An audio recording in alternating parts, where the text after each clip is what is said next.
Hi. I'm Woods Harris, and I am coming today.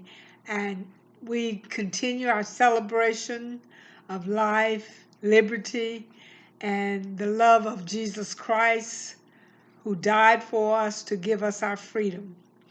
Yes, we all have our idea of freedom, and what makes it work for each one of us is something that God has given to each one of us in order to remind us of His goodness and His mercy.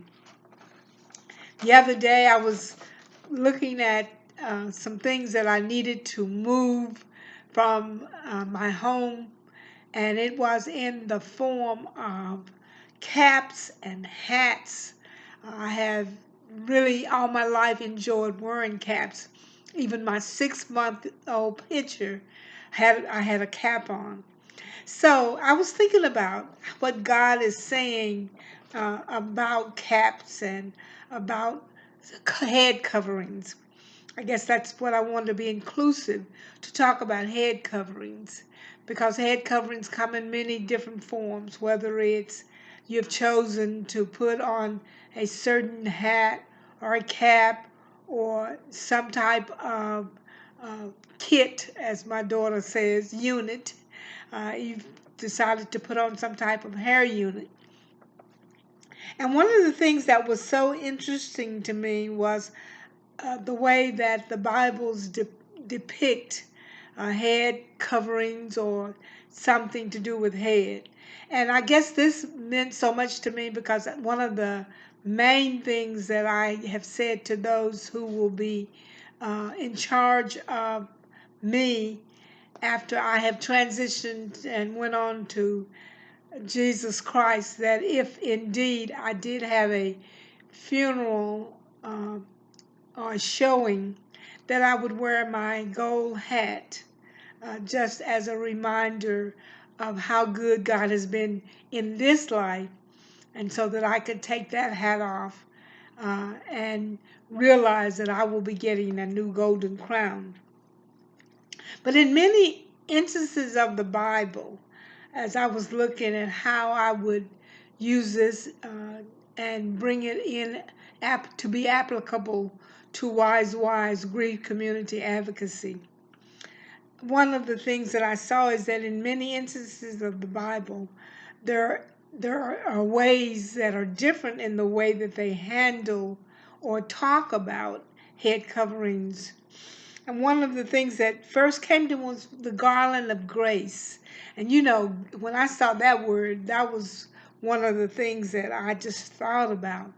Not the garland of grace. One Bible translation says the ornament of grace. Another one talks about garland for your life. The other one talks about lovely wreath. And the one that I also enjoy is the one that says crowning glory. So I wanted to take this time in our grief community and the advocacy to just apply some of those terms to how we deal with grief. How we each one of us, and we've heard all of the professionals, we've heard all of the grief facilitators, we've heard all of the grief leaders, the coaches, and they all talk about the fact that we all have different ways that we deal with grief. But one of the things that we learn how to do is to make it, I guess, culture appropriate based on what we've learned in the past.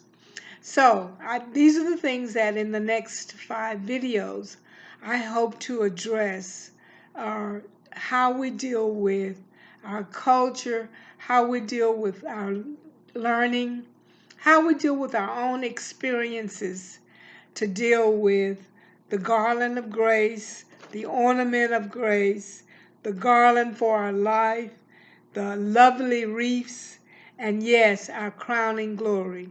Because we have different ways that we look at how grief affects us. And we all know that we will be involved with our self, our soul, and our spirit. And with that will come the opportunity that God will show us who needs to hear our particular story. Our storytelling is not so much for making sure that all of the T's are crossed and the I's are dotted, but it's to make sure that we are able to do what God has said to us in our purpose. And so these are the things that we want to consider. When we talk about redeeming grace, we're talking about our head covering, perhaps even our clothing, even our shoes, each part of our body that God has given to us. We can use that in order to bear fruit and to pass fruit and to share fruit. I'm Wildwoods Harris. I'll see you again, and let's continue this conversation.